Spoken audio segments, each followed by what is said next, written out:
back to another Mystery Monday video on my channel. First things first, I need to apologize because last week I had said that I was going to get back onto my regular uploading schedule, and then I didn't upload anything on Friday. By Tuesday of last week, I came down with a really bad cold. I probably sound a little bit funny right now because I'm still a little bit sick, but I wanted to get a video out for you guys, but last week was just a complete write-off, so I figured we could start again this week with my regular upload schedule. But the video that I have for you guys today is super interesting. I spent the entire week last week while I was sick just kind of reading about this case, and then I decided to make a video on it. Now, at first I wasn't going to because I feel like this case might be talked about quite often on a lot of other channels, but I figured if you guys have already heard about this case, maybe I can refresh your memory or give you some more information that you haven't heard before. So with that all being said, let's get right into today's video. Dorothy Jane Scott was born on April 23rd, 1948 to her parents Vera and Jacob Scott. Now we're going to jump forward many years to the 1980s. Now, Dorothy is 32 years old and she's a single mother to her 4-year-old son named Sean. Sean and Dorothy were actually living in San Antonio, California with Dorothy's aunt at this time. Now, during her entire life, Dorothy actually stayed very close to her family, as you probably could tell because she is living with her aunt, but she also was very close with her parents Vera and Jacob. They actually babysat her son Sean on a regular basis because Dorothy actually worked 2 jobs. She worked as a secretary in 2 separate stores, but the stores were owned by the same people. Now, she kind of just worked in the back, I believe, like answering phones and stuff, but the first store that she worked at was kind of like sold like hippie memorabilia.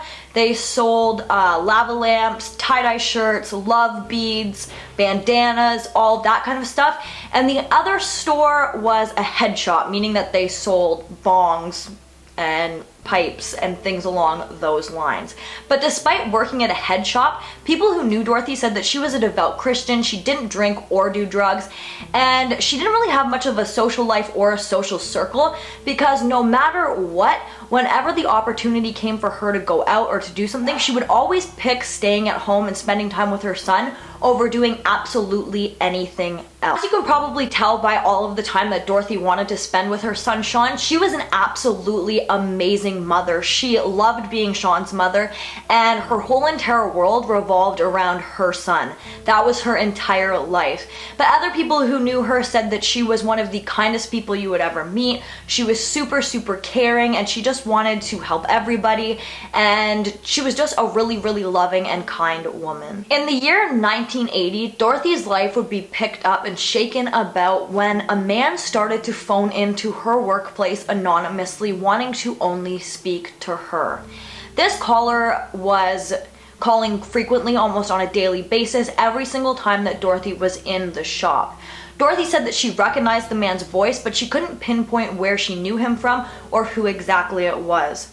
Now, the context of these phone calls varied, from the man on the other end of the line telling Dorothy how much he loved her and how he would do anything for her, and then they started to become more violent and vulgar, with the man threatening not only her but her entire family. But whether the context of the phone call was lovey or violent, the caller always taunted Dorothy, in some circumstances telling her everything that she'd done that day in the correct order, just confirming that he was watching her. He would describe to her exactly what she was wearing. And on one occasion, while Dorothy was again at work, because that is where all of these phone calls were coming in, she got a call saying to go look at her car. And when she went out to look at her car, she actually found a dead rose tucked into her windshield, just confirming again that this person was not bluffing and he actually was watching her. Like I'm sure anybody would be when receiving phone calls like this, Dorothy was absolutely terrified. So after she started realizing that this was a frequent thing and it wasn't going to stop, she actually took karate lessons in case the day ever would come when she had to defend herself. She also considered getting a handgun, but decided against this because she had a fear that Sean possibly would get a hold of it. Now, as time went on, these phone calls got progressively worse. In one of these more threatening phone calls, the caller actually told Dorothy that he was going to get her, and when he did, he was going to chop her up into very small pieces so that nobody would be able to find her. Now that is just absolutely horrifying and disgusting, but it does give you a taste of the kind of horrible and nasty and terrifying things that this man was saying to Dorothy. On the day of May 28th, 1980, Dorothy actually had a work meeting in the evening, so just like she did every time she had somewhere to be, she drove Sean over to her parents' house, dropped him off, and then headed towards work. Now, when Dorothy arrived at this meeting, she noticed that her friend and co-worker by the name of Conrad was acting a little bit strange. He seemed off, he didn't look very good, and he had a red mark on his arm that was kind of like spreading out and looked really like animated and gross. And she became really worried about him, so she decided that she was going to take him to the hospital. He agreed to this, and when she went to take him to the hospital, another one of her coworkers by the name of Pam decided to go along with them. On the way to the hospital, Dorothy quickly stopped in at her parents' house just to check up on Sean and to tell her parents what was going on with Conrad, because again, at this time they didn't have cell phones, so communication wasn't in constant like it is today. She couldn't just pick up the phone and call her parents and be like, hey, or send them a text message and tell them what was going on. She physically went to their house to inform them that she was going to be later than she had planned because she was taking her friend and coworker to the hospital. After she visited her parents' home, the three of them, Pam, Conrad, and Dorothy, all headed straight to the hospital. Once they arrived at the hospital, Conrad was immediately rushed into treatment because it had turned out that he had been bitten by a black widow spider.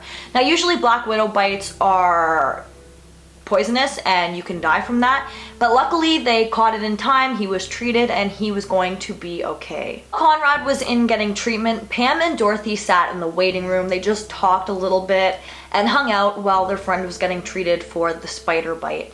Now, something that is a little bit important later on in the video is that Pam had stated that Dorothy didn't leave her side the entire time while they were at the hospital except to go to the bathroom, but I think that you could see the washroom, and she said that Dorothy literally went into the bathroom and came back out. Like, it wasn't like she was gone for an exceptionally long amount of time or anything like that. She literally watched her walk into the bathroom and then she came back out, which you'll see why is important in a little. After sitting at the hospital for a bit, Conrad was released and the three of them walked over to the pharmacy, which was located in the hospital, to pick up Conrad's prescription that he was given for the spider bite.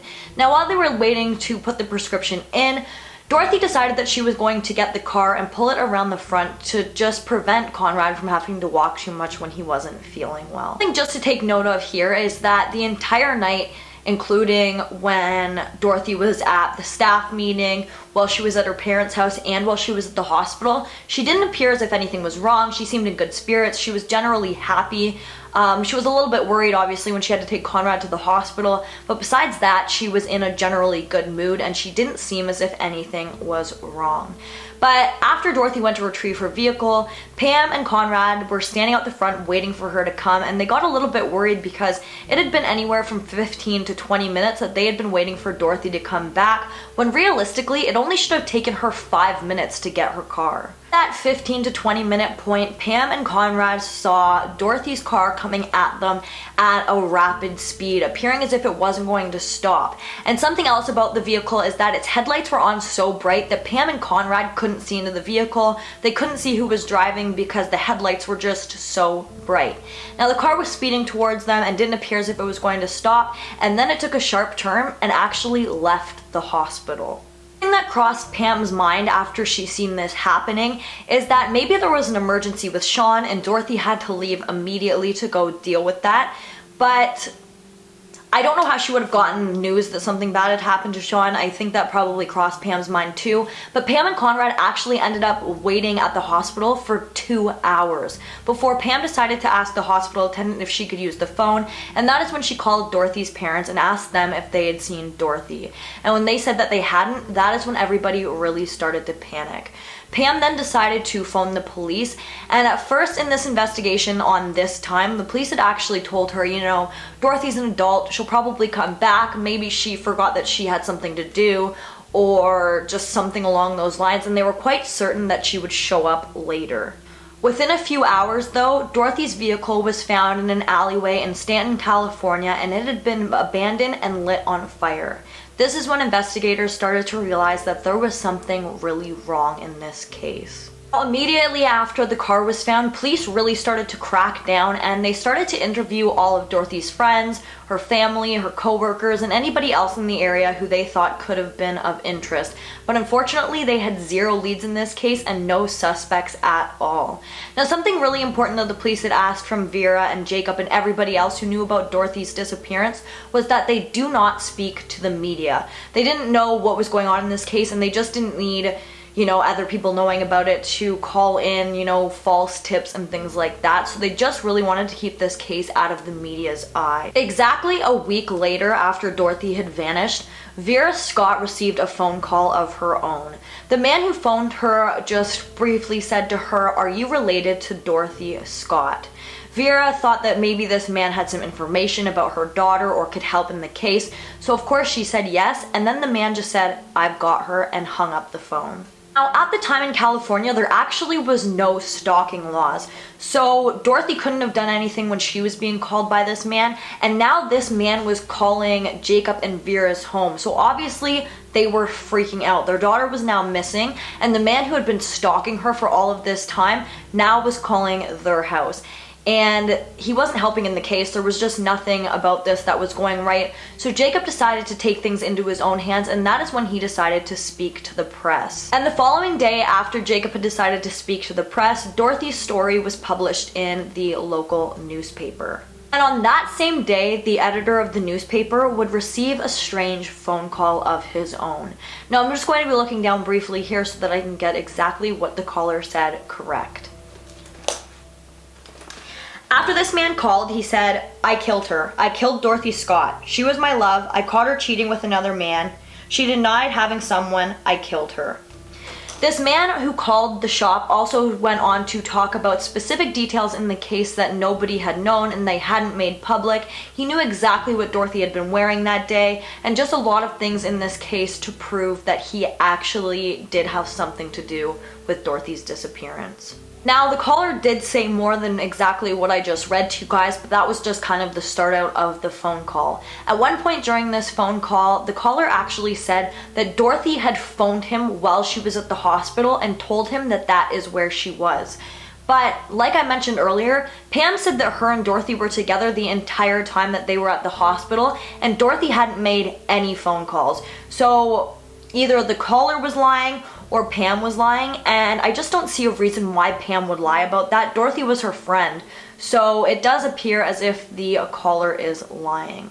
The caller also said that Dorothy was cheating on him, and I think that this is a very interesting piece of information because everybody who knew Dorothy, her family who she was really, really close to, and her friends all said that Dorothy was not seeing anybody, let alone seeing someone and cheating on them. Now, I'm sure just like me when I was first reading this case, the first person who crossed my mind while reading that was actually Sean's father. But it turns out that Sean's father actually didn't even live in California. He lived in Missouri, which is quite far from California, and he was in Missouri at the time of Dorothy's disappearance, and he had an airtight alibi, so he has been completely cleared as a suspect. After this, police came to a completely dead end in this case. They had zero leads and zero suspects. But something that is pretty interesting is after Vera Scott received that one phone call a week after Dorothy had went missing, she actually received a phone call from this man every single Wednesday for the next 4 years. The context of these phone calls weren't very threatening specifically towards Vera, but the caller would say things like, "I got her," "I killed Dorothy," things along those lines. Now, because this man frequently called Vera so often, the police were actually able to record these phone calls, but unfortunately they weren't able to trace them because the calls were so brief and the man never stayed on the line long enough, and also they couldn't figure out who he was. Nobody ever recognized the sound of his voice, so that ultimately just led nowhere as well. Vera continued to receive these phone calls, like I said, for a total of 4 years. That is until one night in April of 1984. Now, the caller would normally call during the day when Vera was home alone and Jacob was at work, but for whatever reason on this specific day, the caller decided to call later at night. Now, at this time, Jacob was home and he had actually answered the phone. Now, what exactly the caller had said and what Jacob had said is unknown. I have no idea what the conversation was, but after this conversation with Jacob, the caller never called again 4 years after Dorothy's disappearance, a construction worker came across what appeared to be dog remains at Stanton Canyon Road in California. Now, after looking more closely at these dog bones, he realized that mixed in with the dog remains were actually human remains. Police were called to the scene immediately, and as you probably guessed, these were the remains of Dorothy Jane Scott. Now, there was 2 things that were also found at the scene. One of them was a turquoise ring, and the other one was a watch. Now, strangely enough, the watch was completely stopped at the time and date when Dorothy had vanished. Now, whether the killer did this for whatever reason, or Dorothy did it, or it just happened by itself is kind of interesting, because it kind of makes you wonder, why would somebody stop the watch at that exact time? But I just thought that I'd share that piece of information. But besides that, there isn't really much more information about the case besides the theories. Like I mentioned, the first theory right off the bat was that Sean's father was somehow involved, but Sean's father wasn't really a bad guy. He didn't really even have bad blood with Dorothy. He just wasn't in the picture. He didn't really have a relationship with Sean at this time, and he didn't really bother with Dorothy, and he was completely cleared as a suspect. There actually isn't too many theories in this case, but another theory that I thought was interesting is that maybe Jacob personally knew the caller. So this kind of goes a little bit of different ways, like there's other ways that this could kind of fit together. But many people believe that maybe the caller was actually a personal friend of Jacob's, or Jacob had actually owned one of the stores that Dorothy had now been working at, so he knew most of the employees and almost all of the regular customers. So some people speculated that maybe one of the regular customers in the store became obsessed with Dorothy, or maybe one of her coworkers had become obsessed with her. And the reason that they stopped calling after Jacob answered the phone is because they were scared that he was going to recognize their voice. Now, while looking at this case and reading about it on Reddit and all of the other places that I've read about this case, a lot of people seem to assume that the stalker had to be somebody that Dorothy knew well and knew personally. But something that I just want to mention is I don't personally think that that necessarily has to be the case. In a lot of stalking cases and situations, it's somebody that Dorothy could have met just briefly. Maybe somebody saw her while walking by the store. Maybe she had a really short interaction with somebody. She was a very kind girl, you know, held the door open, helped somebody pick something up.